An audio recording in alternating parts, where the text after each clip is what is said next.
जय श्री केदार दोस्तों। स्वागत है आप सभी का मेरे चैनल ट्रेल स्क्रॉलर पर। मेरा नाम है कैलाश और मैं ऊखीमठ से हूं। तो आज की ये वीडियो है हमारी एक खास ट्रैवल डॉक्यूमेंट्री, हरिद्वार से ऊखीमठ, सौंदर्य से भरी पहाड़ी यात्रा। हरिद्वार में गंगा आरती की गूंज मानो अभी भी कानों में बसी है और अब हम निकल पड़े हैं हिमालय की ओर, ऊखीमठ की शांत सुरम्य वादियों की तरफ। ये सफर लगभग 5 से 6 घंटे का है, लेकिन रास्ते की खूबसूरती हर पल को यादगार बना देती है। ऋषिकेश, योग नगरी का स्वागत हरिद्वार से निकलते ही लगभग 20-25 किलोमीटर बाद हम पहुंचते हैं ऋषिकेश। यहाँ गंगा का रंग और भी साफ और धारा और भी चंचल नजर आती है। 40 श्रमण झूला, राम झूला, तपोवन की घाटियां, हर तरफ आध्यात्मिक शांति और पहाड़ियों के बीच बसा एक दिव्य सा माहौल। सड़क जैसे जैसे पहाड़ों की तरफ चढ़ने लगती है, हवा में ठंडक घुलने लगती है और आसपास हरे भरे जंगल आपका स्वागत करते हैं। देवप्रयाग, जहां भागीरथी और अलकनंदा मिलकर गंगा बनती है।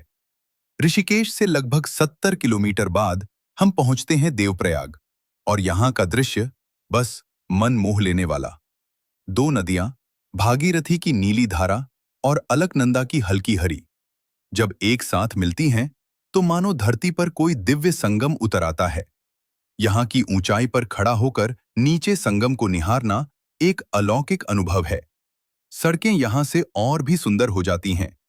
एक तरफ खड़ी पहाड़ियां, दूसरी तरफ गहरी घाटी में बहती अलकनंदा। श्रीनगर, पहाड़ों का शांत कस्बा देवप्रयाग के बाद सफर पहुंचता है श्रीनगर। यह गढ़वाल का प्रमुख नगर है, जहां रास्ते चौड़े हो जाते हैं और सामने दूर तक फैली अलकनंदा नदी बिल्कुल दर्पण की तरह चमकती है। 40 यहाँ के बाजार जीवंत हैं और चाहें तो कुछ देर के लिए नदी किनारे रुककर शांति का आनंद लिया जा सकता है। रुद्रप्रयाग, मंदाकिनी और अलकनंदा का भव्य संगम। यात्रा का अगला शानदार पड़ाव है रुद्रप्रयाग, जो अपने आप में प्रकृति की एक सुंदर किताब है। यहीं अलकनंदा और मंदाकिनी का संगम होता है।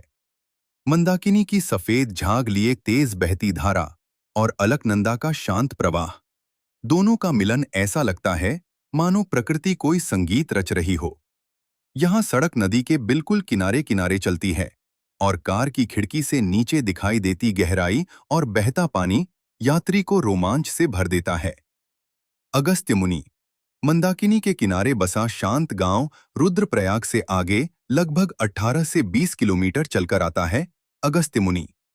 यहाँ की खासियत है हरियाली से ढकी घाटियां, नदी के ऊपर बने छोटे छोटे पुल और गांव के घर जो पहाड़ों पर ऐसे बसे हैं जैसे किसी चित्रकार ने उन्हें उकेरा हो। यह जगह अपने मंदिर, शांत नदी और लोक संस्कृति के लिए जानी जाती है।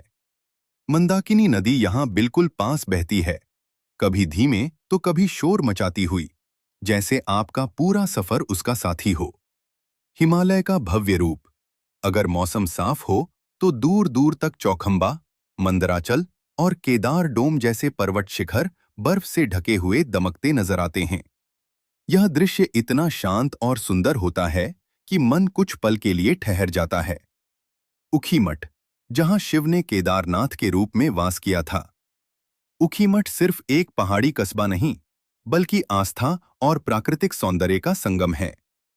यहाँ का ओंकारेश्वर मंदिर, यहाँ की सुबह की धुंध और दूर से दिखती हिमालय की चोटियां, सब मिलकर एक शांत, सुकून भरा अनुभव देते हैं।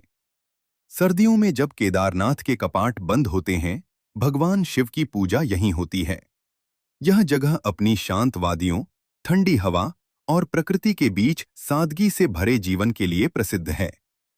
हरिद्वार से ऊखीमठ का ये सफर सिर्फ एक यात्रा नहीं, बल्कि धीरे धीरे बदलते प्रकृति के रंगों को देखने का, पहाड़ों को महसूस करने का और नदियों की कहानी सुनने का अनुभव है।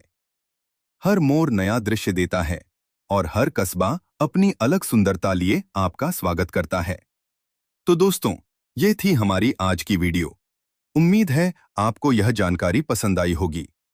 अगर आपको यह वीडियो थोड़ी सी भी हेल्पफुल लगी हो, तो बस 1 सेकंड निकालकर इस वीडियो को